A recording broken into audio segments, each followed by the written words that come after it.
I've told you countless times, haven't I? Stop playing around with this work-from-home nonsense. Are you unsatisfied with my salary? There's no way you are, right? Drunkenly, Bob, beer bottle in hand, glared at me with the sharp eyes of a mafia member. His gaze, soaked in drunkenness and anger, emitted a dangerously uncontrolled aura. His face was flushed from alcohol, and his hair was wildly disheveled. It felt like he could explode into a rage at any moment of defiance from me, but I disregarded that and boldly stated, "You're saying all this without knowing anything. Bob, we can't turn back now, can we?" Immediately after, I was drenched from head to toe. There stood Bob, flipping the beer bottle upside down.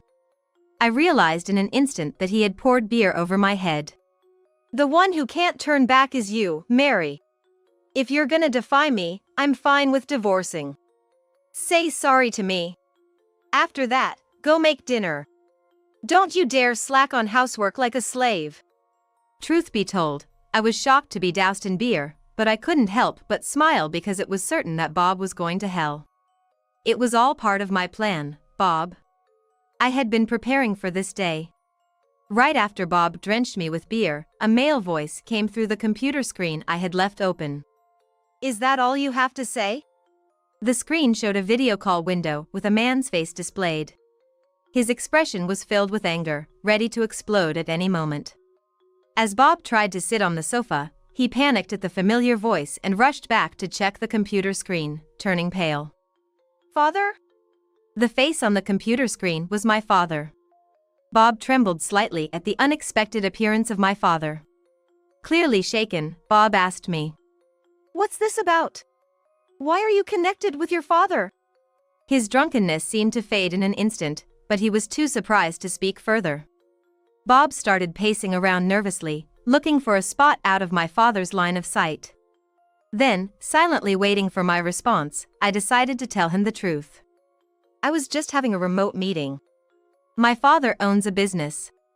Since Bob won't allow me to work outside, I've been helping with my father's work from home. Recently, I've been given more responsibilities and sometimes go to the office when Bob is not around. At that moment, I was in the middle of a remote meeting with my father. "You could have said that earlier." Bob was still unsettled and snapped at me, making sure my father couldn't hear. "I've told him over and over, I'm working remotely, so I need you to be quiet," but it seems like he didn't listen at all. I said it, didn't I? "I'm working, so I need you to be quiet." Bob retorted with, "I didn't hear you," and started grumbling, "Why is your father here? You've made him witness this annoying situation. That's why I was against work from home in the first place." "Is that all you have to say, Bob?" Once again questioned from the computer screen, Bob snapped back in front of the computer as if pulled by a string. Reluctantly, he sat down properly in front of the computer. "Father, I'm sorry for worrying you. It's just a minor marital spat.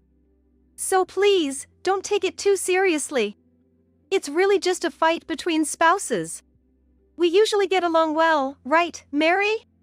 Bob awkwardly started making excuses to my father. The last words were directed at me, seeking agreement, but I pretended not to hear.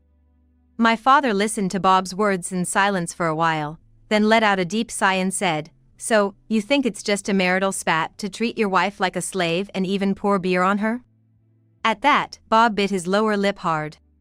My father had seen everything, including the moment Bob demanded I kneel and treated me like a slave before pouring beer on me. Unable to come up with an excuse, Bob was left speechless. Bob froze as if turned to ice. Such was the terrifying expression on his father's face. Bob couldn't stand up to his father. It was because when he was laid off from his previous job, my father had helped him out. Thanks to my father's assistance, Bob was able to recover and start a new path, but now he was in front of my father, negating all of that. For Bob, this could not be a worse situation. "I've heard about your work ethic. You were highly regarded by your boss and admired by everyone in the company, weren't you?" My father started speaking with a disappointed expression to the silent Bob. His tone was gentle, yet his gaze towards Bob held deep sorrow. Bob is now working for one of my father's subsidiary companies. When his previous company went through significant downsizing due to poor performance, Bob, unfortunately, became one of those laid off. Seeing Bob desperately job hunting, it was my father who reached out to help him.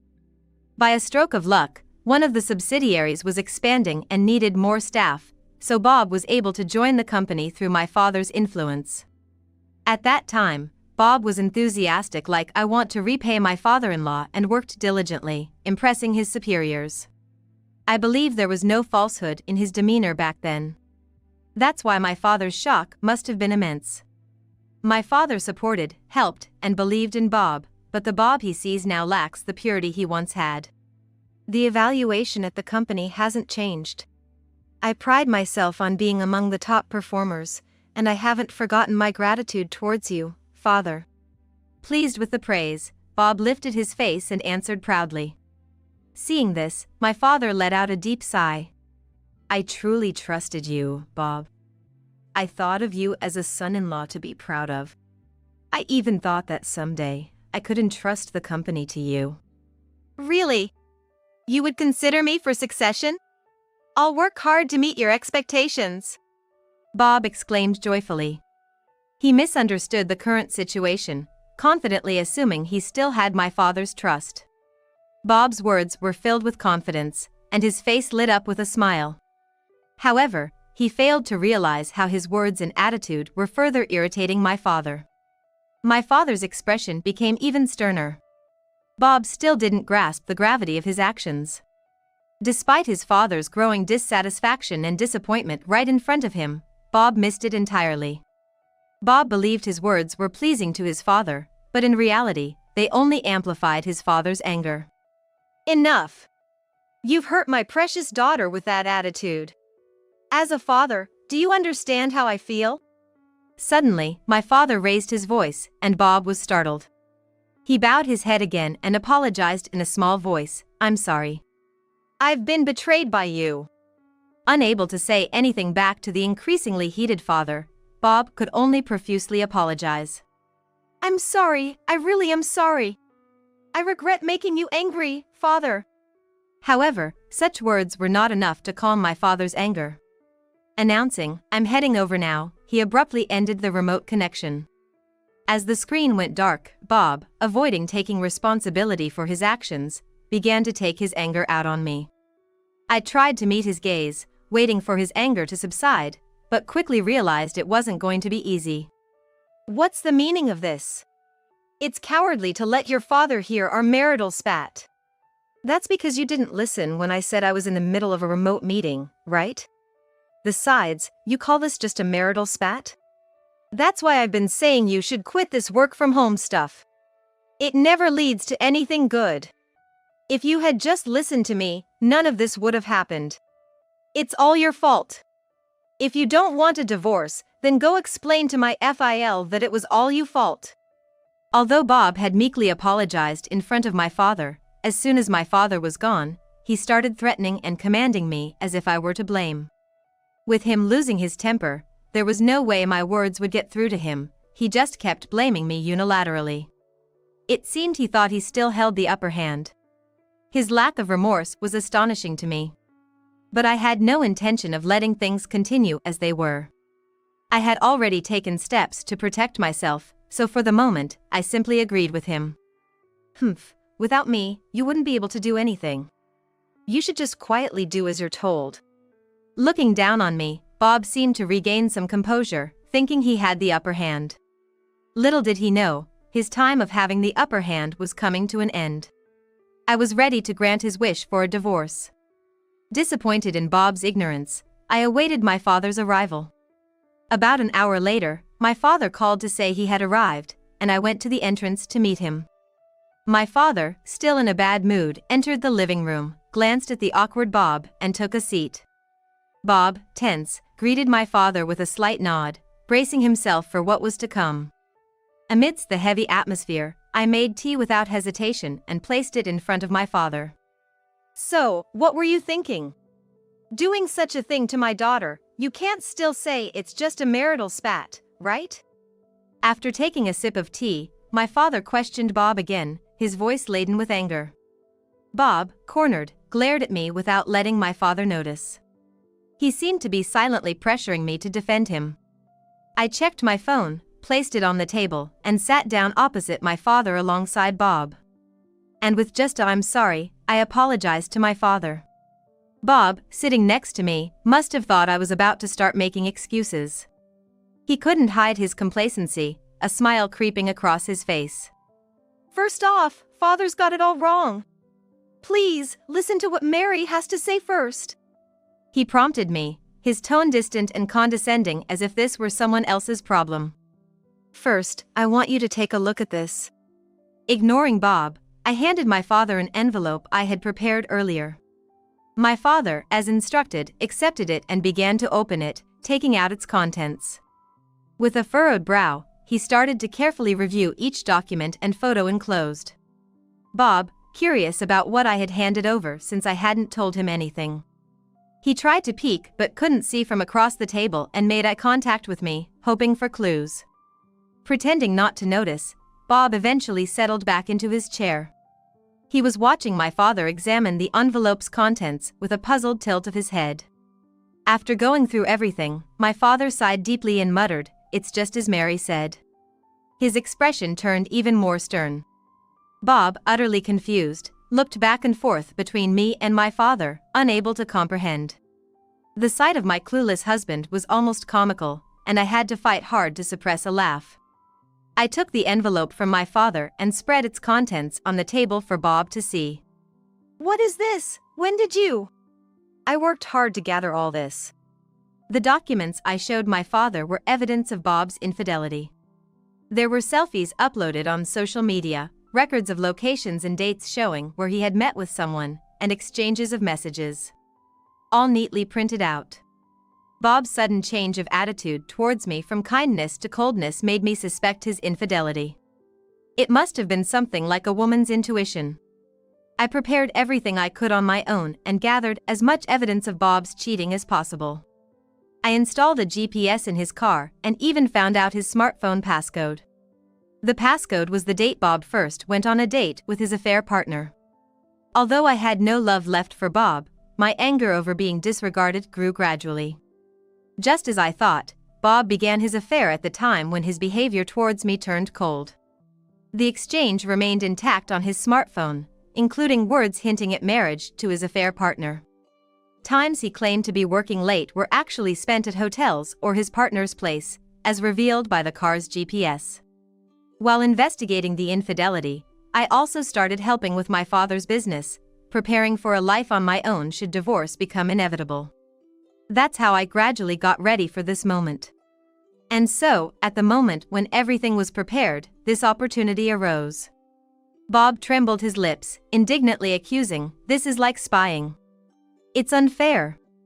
Ignoring Bob, I turned to my father. "Dad, I'm truly sorry. Despite being close to Bob, I failed to see his true nature. If I had realized sooner, I wouldn't have disappointed you like this." The betrayal by Bob seemed to genuinely dishearten my father. He had trusted Bob enough to consider him as a successor to his company and believed he cherished his daughter, regretting not seeing through him earlier. Initially, I had thought Bob to be kind and sincere.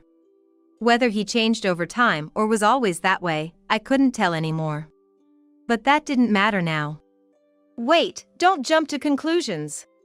I'm telling you it's a misunderstanding," Bob interjected, sensing the tense atmosphere as my father's expression darkened. Having been mentioned as a potential successor to the company, he must have been desperate not to lose his current position. "It's too late now, please let's divorce." "Why? Why? Between the mistreatment and the affair, do we need more reasons? You've betrayed both me and my father, deceiving us. Isn't divorce justified? Or do you still think I have feelings for you?" I had been discussing Bob with my father for a while. I was facing the mistreatment and the infidelity. So, my father was somewhat aware of Bob's actions. However, Bob had a good public facade and a record of hard work and positive evaluation at the company, making it hard for my father to believe. Until conclusive evidence was presented, my father even wanted to keep trusting Bob. Yet today, witnessing Bob's true nature as he drenched me with beer, my father saw everything. Realizing everything, my father expressed his regret to me, saying, "I'm sorry I didn't believe you right away." Then, my father turned his gaze back to Bob. "To think you've also been unfaithful. How much more can you disappoint me?" Confronted by my father's glare, Bob immediately began to apologize. "She was young and beautiful, I was tempted, I'm sorry. But surely Mary shares some of the blame?" Bob's appalling statement left me too exasperated to respond. "Claims she's working from home, but she's just playing around and neglecting household chores, which irritates me. Plus, she says she's busy with work and ends up neglecting me." My father was somewhat astounded by his childish excuses. "In matters between spouses, it's not for me to decide, but for Mary. Mary, what do you want to do?" When Bob was coldly dismissed by my father, he turned to me in desperation. "Mary, I'm truly sorry. The affair was just a fling. I'll cut it off right away. You're the only one for me, please forgive me." Bob pleaded. His excuses changed repeatedly, claiming he was deceived by the affair partner or even coerced into the relationship. He insisted it was all the affair partner's fault and that he was blameless. However, knowing everything, my father and I were beyond disillusioned with my husband, unable to find words to respond to his relentless justifications. I silently listened to Bob talk on his own for a while, but it was just the same things repeated over and over. "Are you satisfied now?" I picked up my smartphone, which I had left on speaker, and asked the person on the other end to come in. A few minutes later, a young woman entered the room. She was looking nervous and avoiding eye contact until she saw Bob and looked up. "Kayla? Why are you here?" The moment Bob saw the woman, he was startled and stood up. She was, indeed, Bob's affair partner, Kayla. Bob hadn't expected Kayla to show up here and started to vent his frustration on her with her unexpected appearance. "What are you doing here? Why are you here? How did you get into this house?" I invited her to come over specifically. Unbeknownst to Bob, I had been in contact with his affair partner, Kayla. Initially, Kayla thought Bob was single and was skeptical of what I said. Despite telling her I was Bob's wife, it was hard to convince her. After several exchanges and meetings, she gradually began to listen more to what I had to say. And finally, she agreed to cooperate. I had asked her to come today along with my father. She waited in my father's car, listening to the situation unfold over the phone. "Everything Mary said was true. You were deceiving me too, liar." Kayla had started dating Bob without knowing he was married, even considering marriage.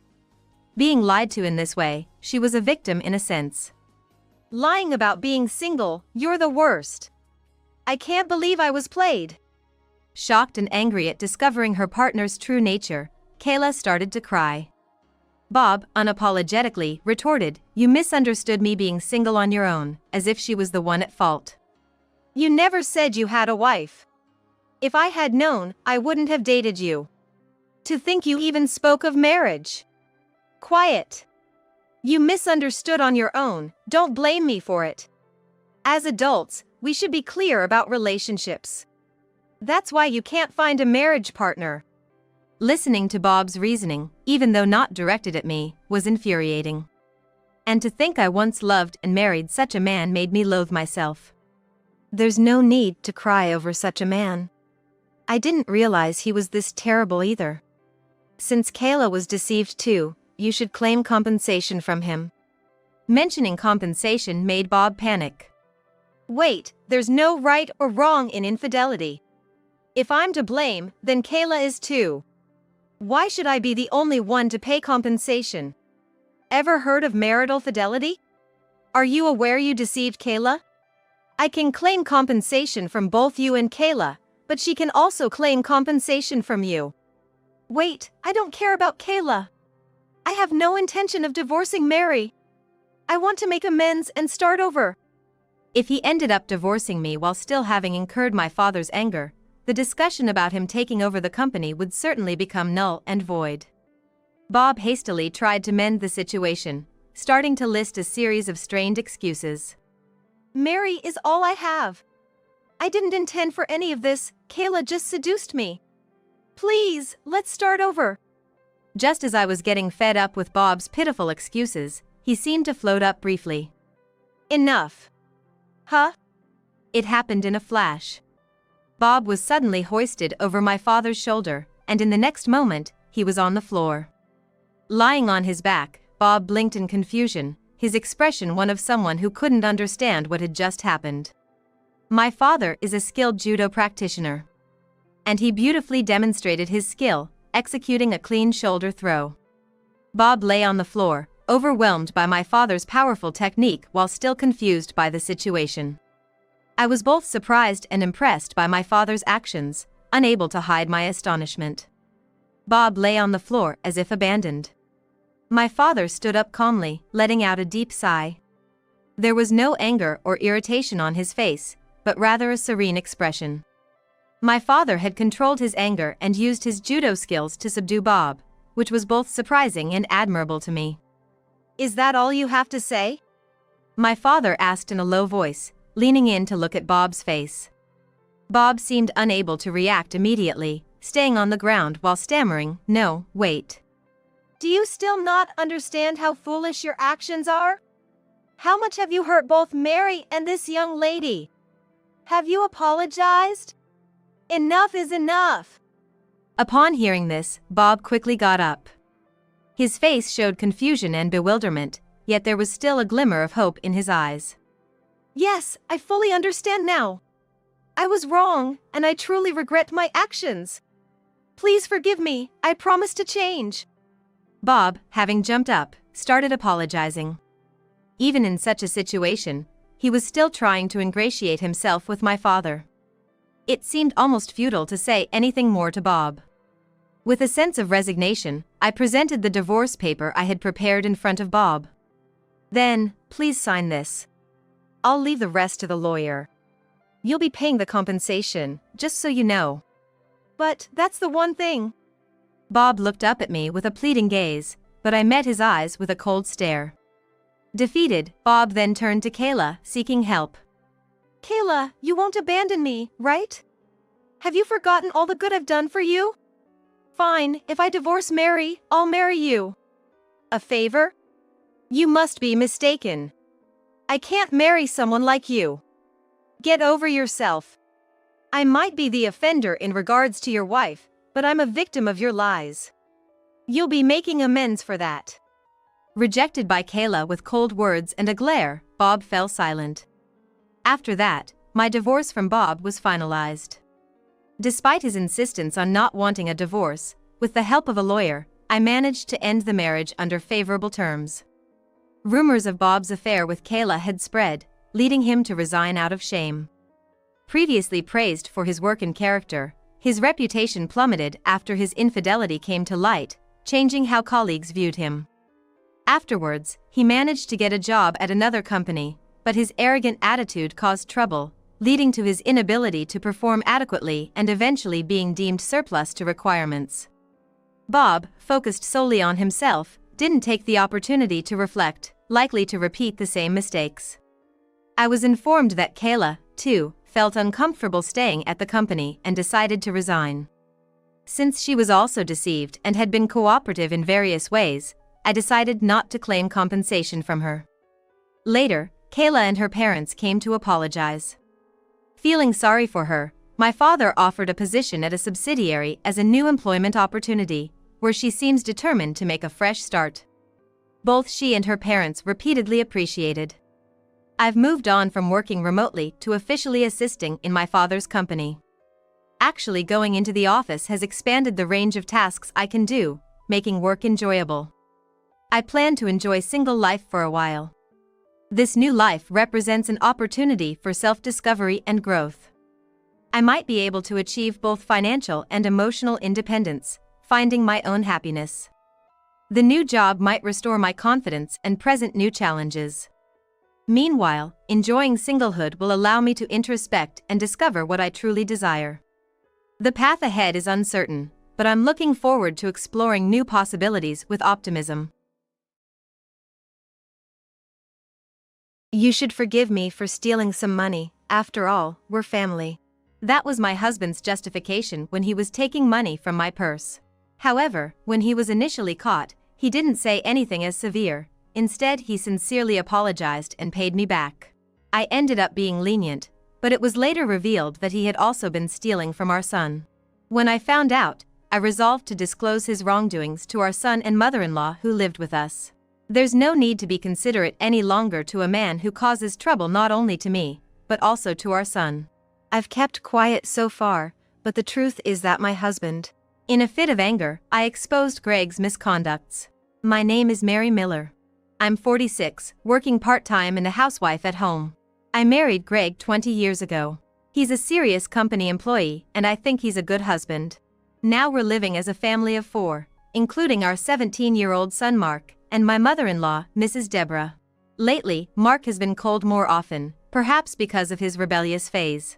But Mark is a kind boy at heart and is currently working hard studying for college admission. I believe this rebellious phase will pass in time, so it's a matter of enduring till then. Mrs. Deborah recently lost her husband due to an illness. She originally lived with her husband, but after his death, we thought it would be hard for the elderly Mrs. Deborah to continue living alone, so she moved in with us. However, having lost her beloved husband, Mrs. Deborah has been down for a while. She's usually mild-mannered and laughs a lot, so her current state was worrisome. I tried to be as gentle as I could with Mrs. Deborah, in an attempt to alleviate her emotional burden. Despite these issues, we were a normal family living reasonably happy days. However, happiness proved to be a fragile thing, capable of collapsing without warning. One day, I went shopping, and when I tried to pay, I realized 3 $10 bills were missing.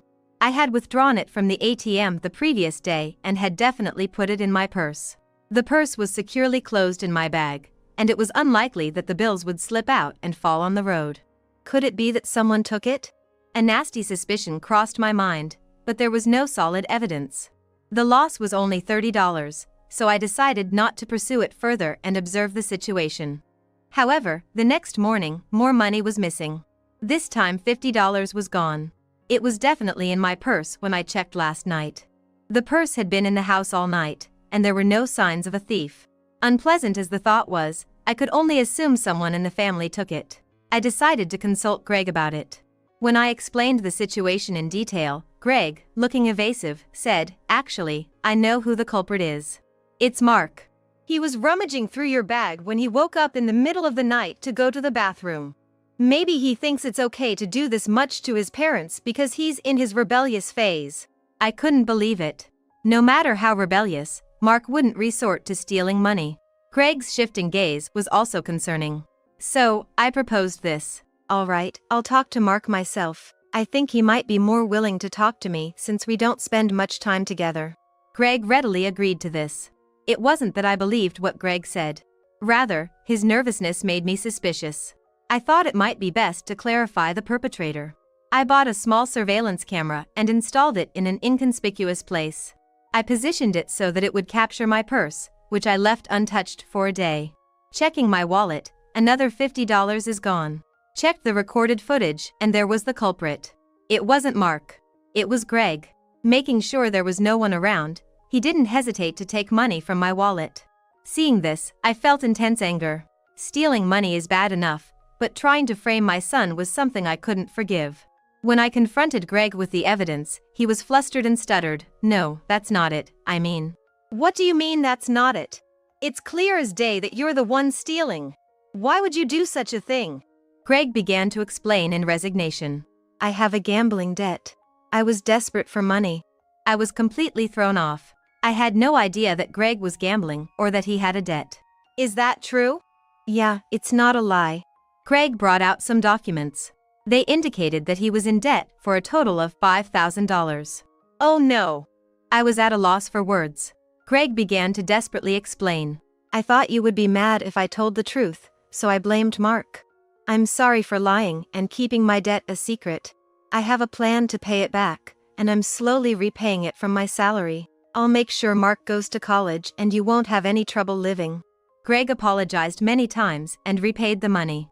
Since he seemed genuinely remorseful, I decided to forgive him. "All right, I'll trust you this one time."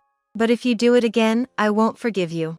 I was stern in my warning, but I didn't want to worry Mark or Mrs. Deborah unnecessarily, so I decided to keep quiet for the time being. But as they say, trouble comes in threes. This was just the beginning of real hardships. A week after the debt was revealed, Greg kept his promise and stopped stealing money from my purse. But when Greg came home, he looked very gloomy and said, "My salary has been cut." According to Greg, his company was not doing well recently, and his salary had to be cut. Almost by $1,000. With a debt and Mark's college tuition to save up for, what are we supposed to do? I was at a loss. After thinking about it, I decided to take on more part-time work. I started working at a 24-hour fast food restaurant from late at night until early morning. It would be physically tough, but the night shift paid more, so I decided to give it a try. Obviously, I had to tell Mark and Mrs. Deborah about this, so I called them into the living room. Then, Mark said he had something serious to discuss, so I decided to listen to his story first. I thought it would be about his studies or college plans, but what he said was completely unexpected. For about a week, money has been disappearing from my piggy bank. Yesterday, I saw Dad opening my piggy bank without my permission. When I asked him what he was doing, he dodged the question. It was suspicious. Hearing this, I was at a loss for words. Mrs. Deborah had a look of disbelief on her face. Could it be Greg had changed his target to Mark? The idea of a husband stealing money from his own son was unthinkable. But then again, Greg has a history of trying to pin his own guilt on Mark, and he's strapped for cash. At that moment, Mrs. Deborah said something shocking. When Greg was in high school, he once tried to steal a video game he had borrowed from a classmate. I thought it was okay because I scolded him severely. Come to think of it, things frequently disappeared when I was a member of my college club. Greg was also a member of that club. By this point, it was only natural to consider Greg as the culprit. For now, I decided to hold on to Mark's piggy bank.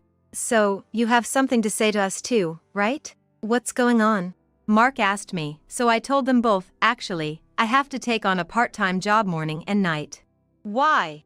Do you and Greg not have enough money? Mrs. Deborah asked. I was not sure how much to say, but I decided to tell them everything. There's no need to tiptoe around a man who not only inconveniences me but also our son. I've kept it from you too, but actually, my husband. I confessed Greg's misdeeds, seething with anger. 2 weeks later, Mark, Mrs. Deborah and I intercepted Greg, who claimed to be going to work on his day off, and brought him to the living room. What's going on? I'm going to be late for work, make it quick. I looked at Greg with a cold stare as he said that. You're lying about going to work on your day off, aren't you? You've really quit your job. Greg's face turned pale instantly. What are you talking about? There's no way I quit my job. How many lies do you have to tell to be satisfied? I called your company and asked them directly, there's no mistake. When I yelled at him like that, Greg froze, his body trembling. You supposedly resigned for personal reasons. But the truth is you were stealing money from your coworkers' wallets and quit because you were about to get caught, right? Greg stared in disbelief, seemingly shocked that I knew even this. I had called one of Greg's former colleagues who reluctantly told me. About 2 months ago, a female employee was making a fuss about money missing from her wallet. After that, similar incidents kept happening. Greg mentioned he had debts at a party, and he was always looking at people's wallets and bags. Plus, in his department, there were rumors that things always went missing. It was just pens and clips, and the loss was insignificant. There was no evidence of theft, so they've been handling it quietly. His colleague never claimed Greg was the culprit, but it seemed like he believed Greg was very likely involved. You're the one who did it, aren't you? When I sternly asked him that, Greg answered with a frightened nod, yes. But that wasn't the only secret Greg had. I pulled out an envelope and took out a few photos. Greg instantly looked away when he saw them, but I shoved them in front of his face. The photos showed Greg and a beautiful woman holding hands and walking. This clearly looks like an affair, doesn't it? I hired a private investigator to look into it. Be ready to pay child support.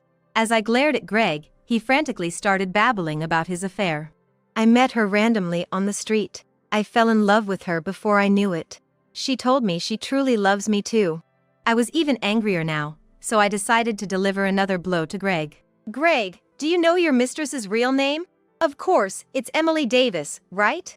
To Greg, who was wondering why I asked that, I revealed the truth. Sorry. That's a pseudonym. Her real name is Jessica Turner. She has a criminal record for fraud.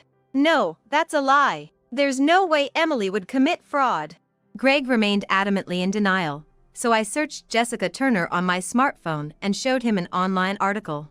In the article, Jessica Turner had been arrested for fraud, and there was a photo of her face. It was the same face as Greg's mistress. Well, are you ready to believe it now? Don't you think she got close to you just to swindle your money? When I said this with a disgusted tone, Greg murmured, "No way," and seemed to collapse. Seeing Greg's face filled with despair, I felt a small sense of relief in my chest. This was his punishment for cheating. But even so, it was almost poetic that a liar like Greg would be approached by a fraudster. Birds of a feather flock together, as they say. I was angry, but at the same time, I was also flabbergasted. But there was still something left that I wanted to say to Greg. I showed Greg a piece of paper. It was a divorce paper that I had asked a lawyer to prepare. I can't be married to a man like you anymore. You'd better prepare yourself for a divorce. But then Greg said, "Please forgive me. I have debts and I've lost my job. If you divorce me now, I'll be in financial trouble. I admit that I've stolen various things, but it's not a significant amount of money. I only intended to borrow it, and I plan to return it. Besides, we're family. Can't you forgive me for stealing money?" He chose another woman over me. Now he's asking for forgiveness. He says he intended to return it, but I doubt how much of that is true. I was about to yell at Greg. But then, a loud voice said, "Enough is enough." It was Mrs. Deborah.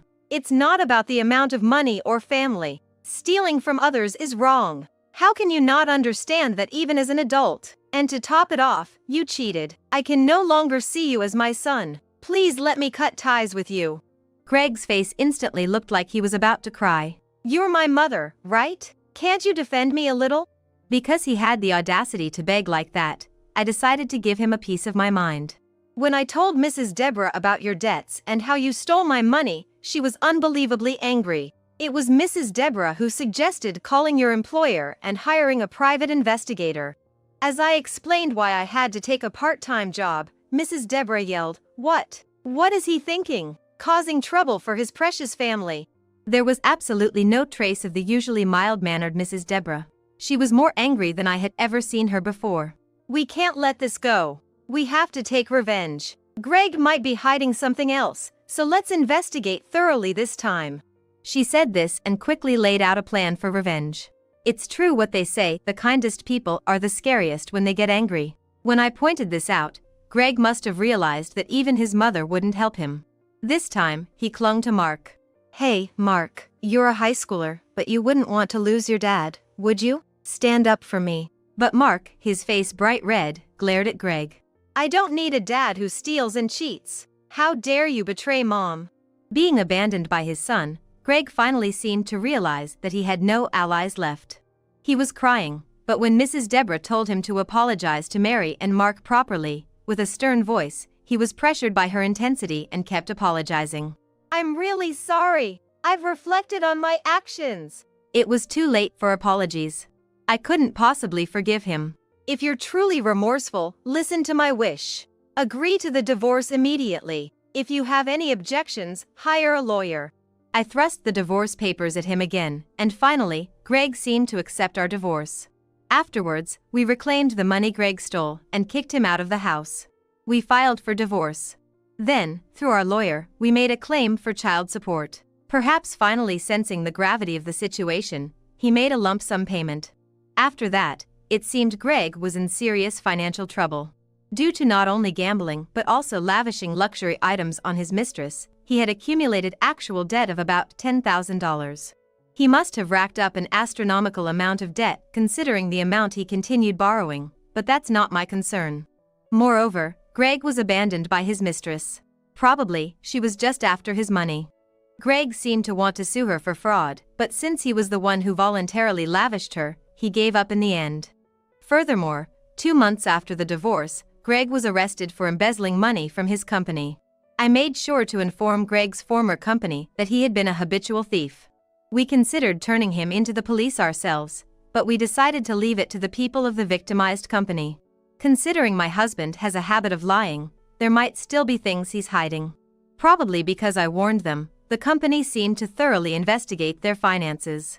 As a result, Greg's embezzlement was exposed.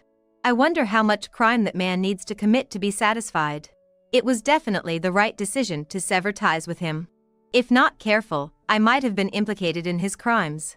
With Greg, the breadwinner, gone, I managed to secure a full-time job through an acquaintance. I have enough income to support Mark and Mrs. Deborah. Mrs. Deborah is also working part-time. When I divorced Greg, Mrs. Deborah said, "I'm sorry my son has caused you so much trouble. I can't impose on you any longer, so I'll leave." However, living alone as a senior can be worrisome, and both Mark and I love Mrs. Deborah very much. "Greg and you are completely different people.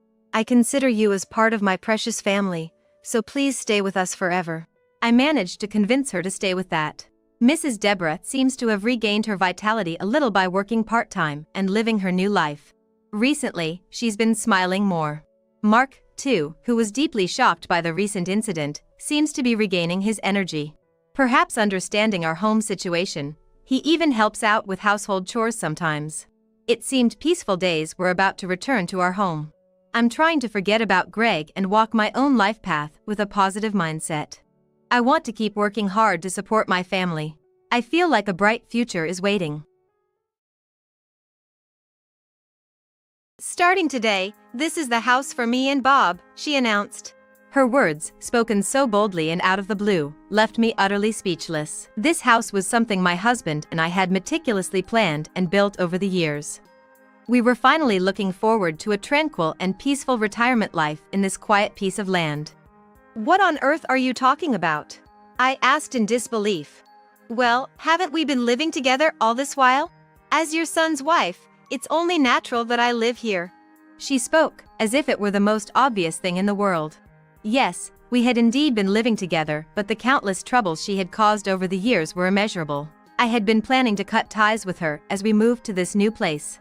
"So, where's my room?" she cheerfully asked, prancing around a certain room like an overexcited child. "I'll be taking the largest room.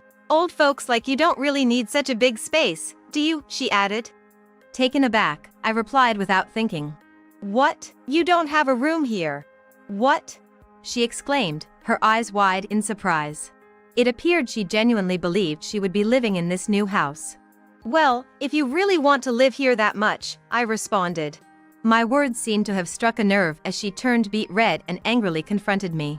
Even after showing her a suitable living space, she seemed unsatisfied. I had made up my mind I was going to get back at this self-centered, greedy daughter-in-law of mine. My name is Catherine Sanders. Until recently, I was working as a caregiver. After retiring in my 60s, my husband, who also retired around the same time, and I have been enjoying our peaceful days together. It was in my late 20s when I married my husband and gave birth to our son. Despite our busy lives, we worked together to manage household chores and child-rearing, which was quite enjoyable. Perhaps because of the ample love we showered on him, our son grew up to be a kind and considerate young man, just like his father. After getting into a prestigious university, our son landed a job in a major corporation and has been doing well. Now in his 50s, he remains as caring and thoughtful as ever. He always cares for us, and we all support each other without intruding too much into each other's lives. It was when our son was in his 40s that he brought home the woman he wanted to marry. The woman came across as friendly and seemed like a confident person who wouldn't shy away from meeting new people. My husband and I had an enjoyable conversation with her and thought we could rest easy with such a responsible daughter-in-law. However, we realized that this was just a facade after she married our son. Our daughter-in-law turned out to be very self-centered and selfish. After marriage, they started living with us, and her behavior became increasingly problematic. Furthermore, she was constantly demanding something from us, which was exhausting for both my husband and me. "Hey Mrs. Sanders, can you lend me some money? We don't have enough disposable income because Bob's earnings are low." Our daughter-in-law, who had been so amiable at our initial meeting, began to make outrageous demands as soon as she married our son. I regretted giving them permission to marry. If I had known she was like this, I would have definitely said, "You should reconsider." "Listen here, Linda. Most people don't squeeze their in-laws for money. You should resolve your issues between you and your husband." When I replied calmly, my son's wife, Linda, began to yell as she usually does. Don't you care that I'm in trouble? This is why I can't stand old-fashioned people like you. Aren't you getting enough money for living? You're being supported by my son's earnings, so if you want to spend money freely, why don't you get a job? Enough. I don't want to hear your nitpicking anymore. Linda continued to insist on borrowing money, despite knowing she always loses to my sound arguments. Living under the same roof and dealing with her rude behavior every day is utterly exhausting. Linda is a stay-at-home wife, but does not lift a finger around the house. Despite Bob working hard and bringing in the income, all she ever does is complain about the house being too dirty and unbearable. Though she's Bob's wife, I'd reached the end of my rope with her. Since Linda moved in with us, our lives have been continuously disrupted. Even though she has a husband, she takes it for granted that she can play around until the early hours of the morning. She would be on the phone loudly, even late at night, or would act self-centered towards me while I'm preparing meals, like saying, "I want to eat meat today." I doubt even a teenager would act so arrogantly. My husband and I felt it was ridiculous to cater to Linda, who is, after all, an outsider to us, and there were times when we would just leave the room without engaging with her. We saw no need to bend over backwards for such a disrespectful person.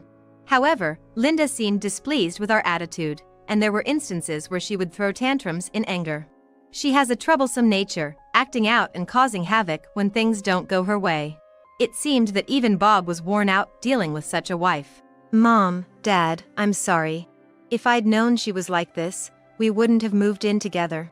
One evening, in Linda's absence, as she was out enjoying another night of partying, Bob apologized to us. Bob felt incredibly guilty for causing trouble to us due to the cohabitation, more than his own hardship. His kind-hearted nature probably prevents him from kicking her out, despite everything. Bob's considerate nature is a virtue, but he doesn't need to be so involved with someone who hurts him and treats him unfairly. We understand you're the one who's having the hardest time, Bob. But you're the one who needs to decide how to deal with Linda from here on out, my husband said, with a mix of kindness and sternness. Bob nodded in response. Don't worry, I've got it under consideration. With that little push from my husband, it seemed like he had made up his mind about something. Unaware that she was being treated as a problem in this house, Linda was out partying again that night. Is it true you guys are building a new house? She asked us out of the blue one day. We're currently living in a house that's about 70 years old. My husband and I had been planning for years to use our savings to build a new house when we retire. When we first met, I mentioned it, but it seemed like Linda didn't really listen, as she reacted as if hearing it for the first time. In reality, the construction is nearly complete, and we're even packing for the move, but we felt no obligation to tell Linda. Yeah, so what? I responded curtly. Upon hearing my reply, Linda began to pound on the table in protest. Why are you building a house for yourselves when you won't be around for much longer? You should build a house for Bob and me. We might even have a child in the future, and we don't have our own house yet. Isn't it only fair that you provide at least the down payment? Her demands were unbelievable. It's true that sometimes parents provide the down payment when their child buys a house. But I hadn't heard anything about Bob and Linda planning to buy a house. And both Bob and Linda are already in their 50s. I had heard they had no intention of having children and they were both okay with it, so I was surprised to hear her use that as a bargaining chip. You said you weren't planning on having kids. And whether or not you have children, you and Bob are fundamentally the ones who should bear the cost of building a house. Do you think all parents should provide the down payment? At my words, Linda's face turned beet red. It seems that Linda is angry because she was told the truth. It's so unfair that you get to live in a new house while we don't. After throwing out that inexplicable parting shot, Linda stormed upstairs. I'm the one who's furious, being asked for money when they have no plans to buy a house. All Linda wants is to find a way to extract money from us. I'm sure she doesn't have the slightest intention to use the money she gained for her life with Bob. Both my husband and I had grown weary of dealing with selfish Linda. We decided that, once we moved to our new home, we'd finally sever all ties with her. A few weeks later, our new house was completed and we, along with my husband, started to prepare for our new life by sending over our belongings. Because we were already physically drained, we had the movers and Bob assist us and steadily progress was made. We had finally managed to get the home we had dreamed of living in for years, just for my husband and I. The realization that we had achieved this in our golden years filled us with a deep sense of satisfaction.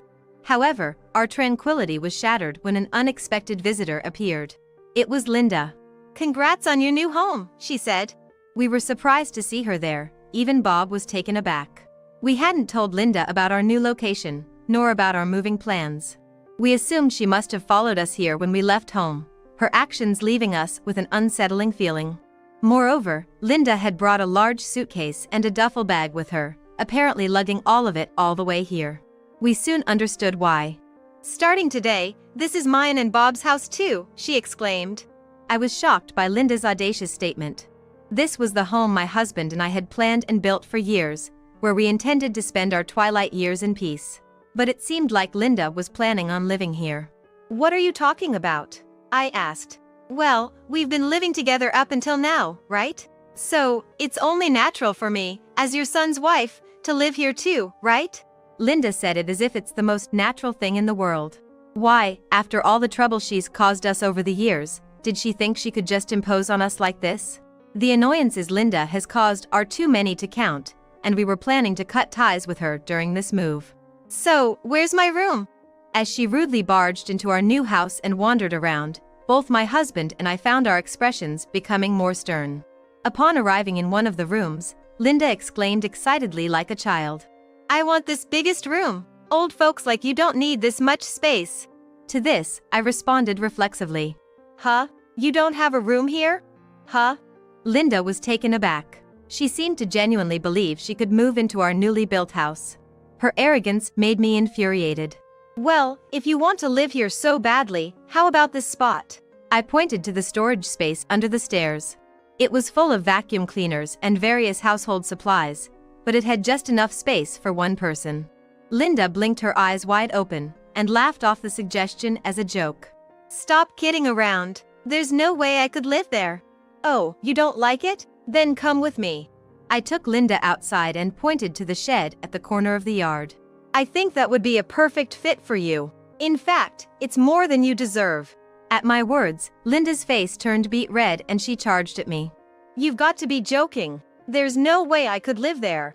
Enough is enough." The one who cut off Linda's shouting was Bob. Bob, always calm, had never raised his voice or yelled at anyone before. But this time, he seemed unable to hold it back anymore, pulling Linda away from me and leading her off our property. "How long do you plan on causing trouble for me and my parents? You're in your 50s. Aren't you ashamed of being so selfish towards your in-laws?" At Bob's justified anger, Linda's face turned an even deeper shade of red. She seemed lost for words, her mouth moving but no sound coming out. "Linda, there's no place for you here. After all, you're no longer part of our family." "Huh? What do you mean?" As I explained in a scolding tone, Linda finally let out a bewildered cry. "I'll explain," said Bob, looking at Linda with a severity I had never seen in him before.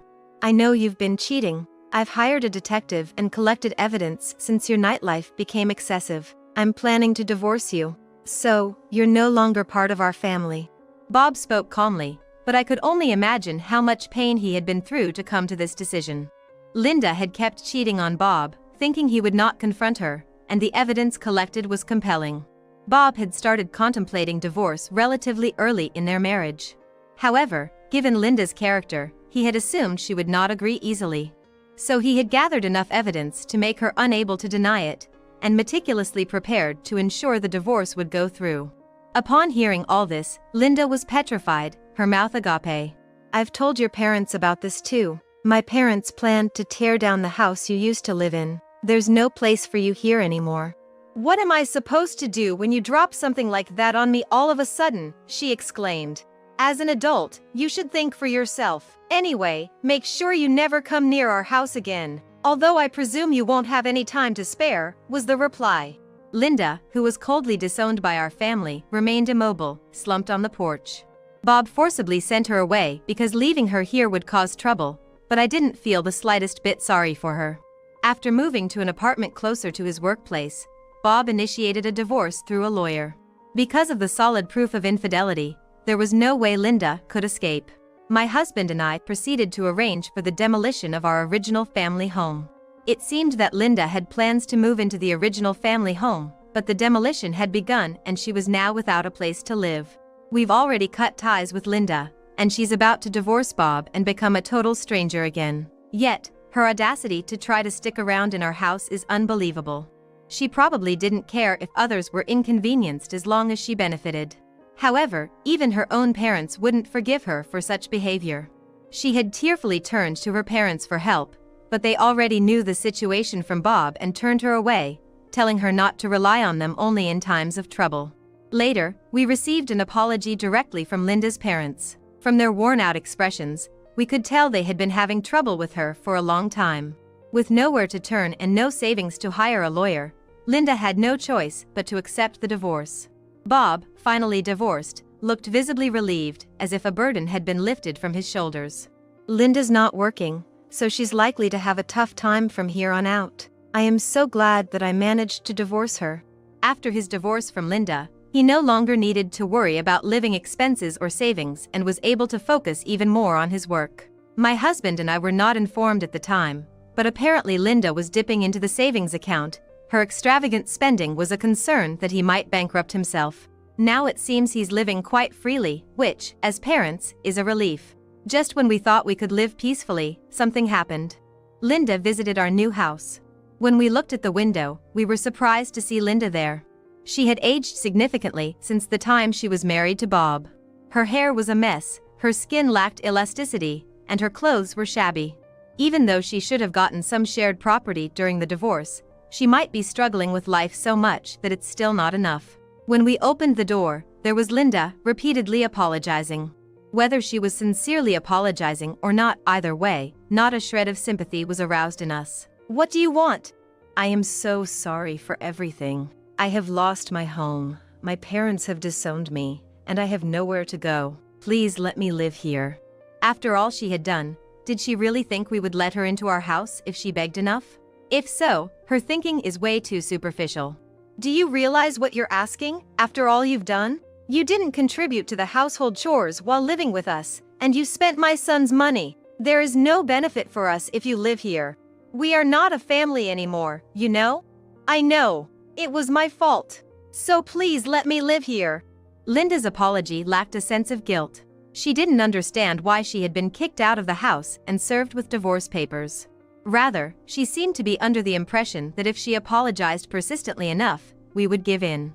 Enough. You made both us and our son suffer for a long time, always asking for money, without any consideration, always selfish. Why would we want to let a person like that into our home? Please go back. As we coldly responded, as expected, Linda glared at us with anger-filled eyes. It was clear at a glance that she had not reflected on her actions. Just because I'm begging, you should at least let me stay. You're so stingy, it's terrible. Then why don't you go and ask at some other people's houses? If they're kind, they might let a suspicious woman like you stay. Linda grimaced in frustration, but suddenly, her face turned pale. It was dark and hard to see, but upon closer look, there was a stray cat rubbing against Linda's feet. When Linda started to scream and flap her legs, the stray cat ran away. But when a meow sounded from inside the house, she immediately tensed up. Do you have a cat? Yes, we just started keeping one recently. We've always wanted to adopt a rescue cat. At my response, Linda's cheeks twitched. I can't believe it. You're keeping a cat. Oh, aren't they cute? Why don't you take a look before you go? I don't need to.